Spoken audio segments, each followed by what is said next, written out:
Hello students, class 7 हमारा SST में chapter 7 चल रहा है ना, सिविक्स में। हमारे आसपास के बाजार, हमने इसके पार्ट 1 में पढ़ा था बाजार के बारे में। कौन से टाइप के बाजार के बारे में? साप्ताहिक बाजार के बारे में। साप्ताहिक बाजार क्या होता है कि जो सप्ताह में एक निश्चित दिन लगता है, सप्ताह में एक बार। वो परमानेंट दुकानें नहीं होती है। वो क्या करते हैं, सुबह के समय शॉप्स लगाते हैं, शाम को वहाँ से उठाकर है ना किसी दूसरे प्लेस पर नेक्स्ट डे कहीं और लगाते हैं। तो इसमें हमने किन के बारे में पढ़ा था? कविता और सुजाता ने ना, एक पास में शॉप होती है, वहाँ से वो अपना मंथली सामान, घर का सामान लेते हैं और उसका बिल बैठता 1000 का, और वो उसको कहते हैं कि हम आपको ना नेक्स्ट मंथ, अगले महीने की पहले वीक में पेमेंट को दे देंगे। अब यहाँ पर एक दूसरा एग्जाम्पल है, क्या दिखा रहे हैं? अंजल माल है ना। ये कैसा है? यह 5 मंजिला है, शॉपिंग कॉम्प्लेक्स है। इसमें कविता और सुजाता दोनों है ना लिफ्ट से ऊपर जाते हैं और नीचे आने का आनंद ले रही हैं। भाई वो फर्स्ट टाइम वहाँ गए हैं तो उन्हें अच्छा लग रहा है, तो लिफ्ट से कभी ऊपर जा रहे हैं, कभी नीचे आ रहे हैं। जो लिफ्ट थी किसकी बनी थी? कांच की बनी थी, और उसमें से बाहर का ना सब चीज़ें साफ साफ दिखाई दे रही थी। वहाँ उन्हें क्या क्या दिखाई दिया? भाई वहाँ उन्हें खाने के लिए क्या दिखा? आइसक्रीम, बर्गर, पिज़्ज़ा आदि खाने की चीज़ें। जो घर में यूज होने वाला सामान है वो दिखाई दिया। चमड़े के जूते, किताबें आदि तरह तरह की दुकानों को देखना क्या लगा? एक चमत्कार का सामान लगा कि एक ही प्लेस पर है ना सभी सामान वहाँ पर है ना उपलब्ध है। फिर माल के तीसरे तल पर घूमते हुए वे दोनों एक ब्रांडेड रेडीमेड कपड़ों की दुकान में पहुँच गई। जो वहाँ पे बाहर सुरक्षा कर्मचारी, मतलब जो गार्ड खड़ा हुआ था, उन्हें देखता है, इससे देखता है कि जैसे वो उन्हें अंदर जाने से रोकना चाहता है, लेकिन वह उनको रोकता नहीं है। वहाँ जब वो अंदर जाती हैं तो वहाँ क्या देखती है? कपड़ों को देखती है। कपड़ों पर लगे हुए टैग है ना, देखती है। कोई भी कपड़ा 3000 से नीचे का नहीं था।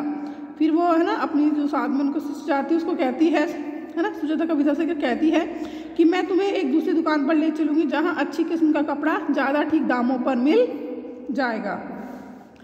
फिर आपने ध्यान दिया होगा कि हमारे पड़ोस में भी कई तरह के दुकानदार होते हैं। कुछ तो पक्की दुकानों वाले होते हैं और कुछ क्या से होते हैं, सड़क के किनारे दुकानें सजाकर सामान बेचते हैं। बता रहे हैं शॉपिंग कॉम्प्लेक्स और मॉल, है ना। इस प्रकार अभी हमने 2 प्रकार के बाजार देखे। पहला था साप्ताहिक बाजार और दूसरा कौन सा था? पड़ोस की दुकानों का बाजार। शहरों में कुछ अन्य प्रकार के बाजार भी होते हैं। वैसे अलग भी कौन से? जहाँ एक साथ कई तरह की दुकानें होती हैं, इन्हें लोग शॉपिंग कॉम्प्लेक्स के नाम से जानते हैं। अब तो कुछ शहरी इलाकों में भी आपको बहुमंजिला वातानुकूलित दुकानें भी देखने को मिलेगी, जिनकी अलग अलग मंजिलों पर अलग अलग तरह की वस्तुएं मिलती हैं। इन्हें क्या कहा जाता है? मॉल कहा जाता है।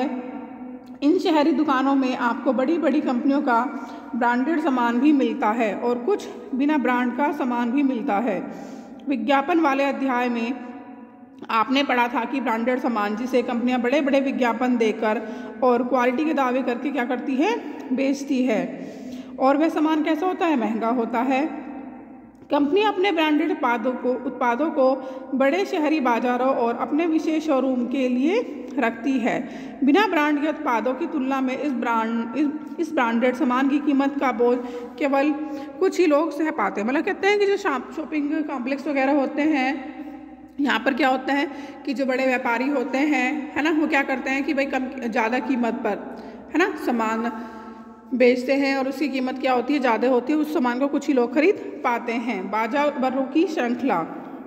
पहले हिस्से में आपने विभिन्न तरह के बाजारों के बारे में पढ़ा जहां हम सामान खरीदने जाते हैं, है ना भाई। कुछ तरह के बाजारों के बारे में पढ़ा है जहां पर हम क्या करने जाते हैं? सामान खरीदने जाते हैं। आप सोच सकते हैं कि ये दुकानदार अपनी दुकानों के लिए सामान कहाँ से लेकर आते हैं। सामानों का उत्पादन कारखानों, खेतों और घरों में होता है। सामान भाई कहाँ पर इनका उत्पादन होता है? भाई या तो कारखानों में होता है या खेतों में और घरों में होता है। लेकिन हम कारखानों और खेतों में सीधे सामान नहीं खरीदते हैं। चीज़ों का उत्पादन करने वाले भी हमें कम मात्रा में, जैसे 1 किलो सब्जी या एक प्लास्टिक कप आदि बेचने में रुचि नहीं रखेंगे। जाहिर है जहाँ पर इन सामानों का उत्पादन किया जाता है तो वो हमें भाई टुकड़ों में 1 या 2 पीस नहीं देंगे, सीधी बात है ना। जाहिर है वो भी एक जैसे उनका सामान बड़े बल्कों में जाता है ना, बड़े अमाउंट में आता है, तो वो इस तरह से ही देना पसंद करते हैं। वे लोग जो वस्तु के उत्पादन उत्पादक और वस्तु के उपभोक्ता के बीच में होते हैं उन्हें हम क्या कहते हैं? व्यापारी कहते हैं। वह उत्पादन करता है प्लस हम उपभोक्ता हो गए, तो हमारे बीच का जो कड़ी का काम करता है वो कौन करता है? व्यापारी के द्वारा किया जाता है। पहले थोक व्यापारी बड़ी मात्रा या संख्या में क्या करते हैं? सामान को खरीदते हैं। कहाँ से खरीदते हैं? जो सामान का उत्पादन कर रहा है। जैसे सब्जियों का थोक व्यापारी किलो सब्जी नहीं खरीदता, बल्कि वह बड़ी मात्रा में 25 से 100 किलो तक सब्जियां खरीदता है। इन्हें वह दूसरे व्यापारियों को क्या करता है? बेचता है। यहाँ खरीदने वाले और बेचने वाले दोनों व्यापारी होते हैं। व्यापारियों की लंबी श्रृंखला का वह अंतिम व्यापारी जो अंततः वस्तु उपभोक्ता को बेचता है खुदरा या फुटकर व्यापारी कहा जाता है। भाई जैसे कहते हैं कि भाई जो एक थोक व्यापारी होता है वो क्या करता है कि बहुत बड़े अमाउंट में चीज़ों को खरीदता है, फिर वो क्या करता है? दूसरे व्यापारियों को बेचता है। और जो दूसरे व्यापारी होते हैं जो उपभोक्ताओं को बेचते हैं उन्हें क्या कहते हैं? खुदरा या फुटकर व्यापारी कहा जाता है।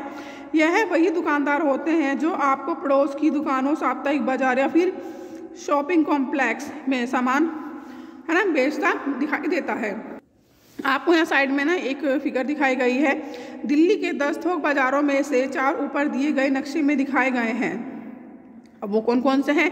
आज़ादपुर, दरियागंज, केशवपुर और ओखला, है ना। ये प्लेसेस है जहाँ पर क्या मिलता है? थोक में सामान मिलता है। हम इसे यहाँ दिए गए उदाहरणों से समझेंगे, मतलब कुछ एग्जाम्पल से समझें। हर शहर में थोक बाजार का एक क्षेत्र होता है। यहाँ वस्तुएं पहले पहुँचती है और यहीं से वे अन्य व्यापारी तक पहुँचती है। सड़क किनारे की दुकान का छोटा व्यापारी जिसके बारे में आपने पहले पढ़ा था, वही बड़ी संख्या में प्लास्टिक का सामान शहर के थोक व्यापारी से क्या करता है? खरीदता है। हो सकता है कि वह बड़ा व्यापारी अपने से भी बड़े थोक व्यापारी से स्वयं सामान खरीदता हो। शहर का बड़ा थोक व्यापारी प्लास्टिक का यह सामान कारखाने से खरीदता है और उन्हें बड़े गोदामों में रखता है। इस तरह से बाजार की एक श्रृंखला बनती है। जब हम एक सामान खरीदते हैं तब हम यह ध्यान नहीं देते कि वह सामान किस के पास से सफ़र करता हुआ हम तक पहुंचा हो। जाहिर है हमको मेन क्या होता है? मेन उद्देश्य होता है कि हमें वही चीज़ की आवश्यकता है, हम उससे जो उसको सेल करने आता है उस व्यक्ति से खरीद लेते हैं। अब यहाँ पे आफ्ताब है शहर में सब्जियों का थोक व्यापारी। आफ्ताब उन थोक व्यापारियों में से एक है जो बहुत बड़ी मात्रा में खरीदारी करते हैं। उसका व्यवसाय सुबह लगभग 3 बजे से आरंभ होता है। इसी समय सब्जियां बाजार में पहुंचती है। यही समय है जब सब्जी बाजार या सब्जी मंडी में है ना गतिविधियाँ तेज हो रही होती हैं। आसपास और दूर दराज के खेतों में मेटाडोर, ट्रैक्टर और ट्रालियों में सब्जी यहाँ आने लगती है। जल्द ही नीलामी की प्रक्रिया आरंभ हो जाती है। आफ्ताब भी इस नीलामी में शामिल होता है। सब्जियां देखकर वह तय करता है कि आज वह क्या खरीदेगा। उदाहरण के लिए वह आज 5 क्विंटल फूल गोभी और 10 क्विंटल प्याज खरीदता है। शहर में उसकी एक दुकान और गोदाम है जहां वह सब्जियों क्या करता है? रखता है और बेचता है। यहाँ वह फुटकर व्यापारियों को सब्जियां बेचता है जो सुबह 6 बजे के आसपास वहाँ आने लगते हैं। यहाँ से दिन भर के लिए खरीदारी करने के लिए ये छोटे व्यापारी लगभग 10 बजे के आसपास अपने क्षेत्रों में अपनी दुकानें खोल लेते हैं। इसमें आफ्ताब को एग्जाम्पल देकर क्या बताया गया है कि भाई आफ्ताब एक मतलब है ना क्या करता है कि वह मतलब थोक में बहुत बड़े अमाउंट में सब्जियां खरीदता है और फिर क्या करता है? सामान खरीद कर क्या करता है? अपनी शॉप पर लेके जाता है और जो छोटे छोटे है ना शॉप्स वाले होते हैं, व्यापारी होते हैं, उनको वो सेल कर देता है। फिर इसमें यहाँ बताया गया है हर जगह बाजार। भाई अलग अलग जगह बाजार कैसे होते हैं बताया जा रहा है। हमने देखा कि अलग अलग जगहों पर तरह तरह के बाजार होते हैं। जैसे जहाँ तरह तरह की वस्तुएं खरीदी बेची जाती हैं, यह बाजार अपनी अपनी जगहों और समय पर अपनी तरह से काम करते हैं। सीधी बात है ना, अलग अलग जगह अलग अलग चीज़ों के ही है ना क्या होते हैं? बाजार होते हैं। कई बार तो यह भी आवश्यक नहीं होता है कि आप सामान खरीदने के लिए बाजार जाएं। अब तो तरह तरह के सामान के लिए फ़ोन या इंटरनेट पर भी क्या करते हैं? ऑर्डर दिए जा सकते हैं और सामान अपने आप आपके घर क्या होता है? पहुंच जाता है। पहले क्या होता था कि भाई लोगों को सामान लेने के लिए बाजार जाना पड़ता था। फिर या छोटे मोटे जो होते हैं है ना व्यापारी होते हैं, वो क्या करते हैं? फुटकर व्यापारी वे है ना गली टू डोर है ना लोगों के यहाँ सामान बेचते हैं। और अब क्या है कि आप फ़ोन या इंटरनेट के जरिए भी सामान का ऑर्डर देकर उस सामान को अपने घर पर मंगा सकते हो हैं। आपने देखा होगा कि नर्सिंग होम और डॉक्टर में के क्लिनिक में भी कुछ कंपनियों के प्रतिनिधि अपना सामान बेचने का कार्य कर रहे हैं। जैसे नर्सिंग होम हो गया, डॉक्टर क्लिनिक वगैरह हो गया, वहाँ पे क्या होता है कि भाई उनके जो प्रतिनिधि होते हैं, कुछ प्रतिनिधि वो अपना सामान वहाँ पे क्या कर रहे हैं, बेचने का काम करते हैं। इस तरह आप देख सकते हैं कि बेचना खरीदना कई तरीकों से चलता रहता है। यह जरूरी नहीं है कि वह केवल बाजार की दुकानों से ही होता है।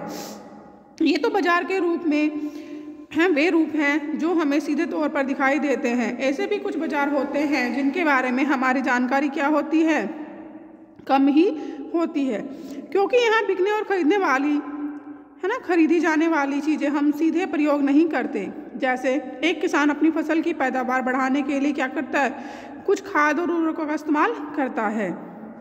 जाहिर है किसान को जो अपनी भाई फसल की पैदावार को बढ़ाना है तो जाहिर उसमें उसके लिए क्या करना पड़ेगा, खाद और उर्वरकों का यूज करना पड़ेगा। ये उर्वरक वह शहर की कुछ खाद दुकानों से खरीदता है। जहाँ खाद के कारखानों से माल मंगाया जाता है, एक कार के कारखाने के द्वारा इंजन, गियर्स, पेट्रोल टंकियाँ, एक्सेल, पहियों और आदि अलग अलग कारखानों से खरीदे जाते हैं। परंतु इस सबसे बेखबर हम कार के शोरूम के अंतिम उत्पाद कार को ही क्या करते हैं, खरीदते हैं।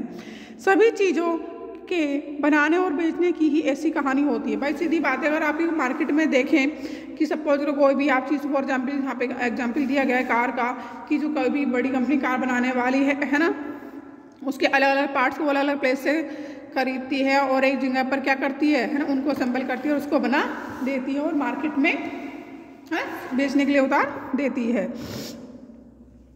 फिर यहाँ पे पिक्चर में दिखाया जा रहा है कि एक कारखाने में भाई कार किस तरह से बनाई जाती है ना, वो तरीका दिखाया जा रहा है। बाजार और समानता, इस अध्याय में हमने अपने आसपास के कुछ बाजारों पर नज़र डाली। हमने साप्ताहिक बाजार से लेकर शॉपिंग कॉम्प्लेक्स तक की दुकानों और दुकानदारों को देखा है। इन दोनों दुकानदारों में बड़ा अंतर है। एक छोटी पूंजी से व्यवसाय करने वाला दुकानदार है, जबकि दूसरा अपनी दुकान के लिए बड़ी पूंजी खर्च कर सकता है। भाई सीधी बात है, हर तरह का होता है। भाई किसी व्यक्ति ने क्या कहा, थोड़ा सा पैसा लगाकर अपनी छोटी सी शॉप ओपन की हुई है, कोई दूसरा व्यक्ति क्या कर सकता है कि है ना, वह बहुत ज़्यादा अमाउंट में पैसा खर्च कर है ना अच्छी दुकान खोल सकता है। फॉर एग्जाम्पल यहाँ पे एक मॉल की पिक्चर दिखाई गई है ना, ऐसे माल ब्रांडेड और महंगी वस्तुएं बेचते हैं। मॉल की पिक्चर दिखाई जा रही है कि इसमें मॉल में क्या होते हैं कि यहाँ पर सामान महंगा और है ना ब्रांडेड बेचा जाता है। इनकी आमदनी भी अलग अलग होती है। साप्ताहिक बाजार का छोटा दुकानदार शॉपिंग कॉम्प्लेक्स के व्यापारी की तुलना में बहुत कम लाभ कमा पाता है। इसी तरह खरीदारों की भी अलग अलग स्थितियाँ होती हैं। ऐसे बहुत से लोग हैं जो सबसे सस्ता मिलने वाला सामान भी खरीद पाने की स्थिति में नहीं है। भाई हर तरह का व्यक्ति, किसी के पास ज़्यादा पैसा है जाहिर वो अच्छा सामान खरीद सकता है, लेकिन बहुत से लोग ऐसे हैं कि वो अपनी बेसिक आवश्यकताओं को भी पूरा नहीं कर पाते हैं, जबकि दूसरी ओर लोग मालों में महंगी खरीदारी करने में क्या रहते हैं, व्यस्त रहते हैं। इस तरह कुछ हद तक अन्य कारणों के अलावा हमारी आर्थिक स्थिति भी यह तय करती है कि हम किन बाज़ारों में खरीदार या दुकानदार हो सकते हैं। सीधी बात है कि भाई हमारे पे आर्थिक स्थिति यानी कि हमारे पास कितना पैसा है, हम उसके आधार पर ही अपनी शॉप ओपन कर सकते हैं या खरीदारी कर सकते हैं, यह इस बात पर निर्भर करता है। हमने बाजार के उत्पादन से लेकर हम तक पहुंचने से बनने वाली बाजारों की श्रृंखला को समझा है। भाई उसके हमने प्रोसेस को समझा है कि भाई किस तरह से चीज़ें है ना बनती है, तैयार होती हैं, फिर उसको एक थोक विक्रेता खरीदता है और वह फुटकर विक्रेता तक पहुंचती है, अब फुटकर विक्रेता से लोगों तक पहुंचती है। इस श्रृंखला से ही यह संभव होता है कि एक जगह उत्पादित होने वाला सामान लोगों के लिए हर जगह उपलब्ध हो जाए। भाई सीधी बात है, एक जगह पर कोई चीज़ बन रही है तो जाहिर है सभी लोगों तक पहुंचने के लिए क्या है कि जो हमारे जो व्यापारी भाई तो उनके थ्रू है ना सभी लोगों तक वो चीज़ मिल पाती है। वस्तुओं के बिकने से वस्तुओं का उत्पादन सीधे जुड़ा होता है। बनी हुई चीज़ों के बिकने से ही लोगों को रोजगार मिलता है और उत्पादन भी बढ़ाया जाता है। परंतु क्या इससे श्रृंखला के प्रत्येक स्तर पर लाभ के समान अवसर मिलते हैं? नहीं, जाहिर है भाई सीधी बात है। जो फुटकर विक्रेता है ना रोड्स वगैरह पर अपनी रोड वगैरह साइड में रोड पर बैठ कर सामान बेच रहे हैं, साप्ताहिक बाजार में सामान बेच रहे हैं, तो उन लोगों को लाभ प्रॉफिट क्या मिलता है, बहुत कम मिलता है। फॉर एग्जाम्पल जब मॉल वगैरह में शॉप्स वगैरह होती हैं, वो ब्रांडेड है ना, क्लोथ्स वगैरह सामान बेच रही हैं, तो उन लोगों को क्या मिलता है, प्रॉफिट है ना, वो ज़्यादा अर्न कर पाते हैं। तो इसलिए हम ये नहीं कह सकते हैं कि सभी व्यक्तियों को लाभ के समान अवसर मिलते हैं। ठीक है बेटा, आप इस चैप्टर है ना, इस वीडियो को ध्यानपूर्वक सुनेंगे और देखेंगे और फिर चैप्टर को रीड करेंगे। जहाँ जहाँ आपको इम्पोर्टेंट लगे वहाँ पर आप अंडरलाइन करेंगे। ठीक, और कहीं कोई दिक्कत हो, डाउट हो तो आप हमसे पूछ सकते हैं। इस चैप्टर में आपको साइड में शब्द संकलन दिया गया, भाई साप्ताहिक बाजार क्या होता है, मॉल क्या होता है, थोक में क्या होता है और बाजारों की श्रृंखला, है ना। इन पॉइंट्स को ध्यानपूर्वक सुनेंगे और समझेंगे। ठीक बेटा, बाय, टेक केयर।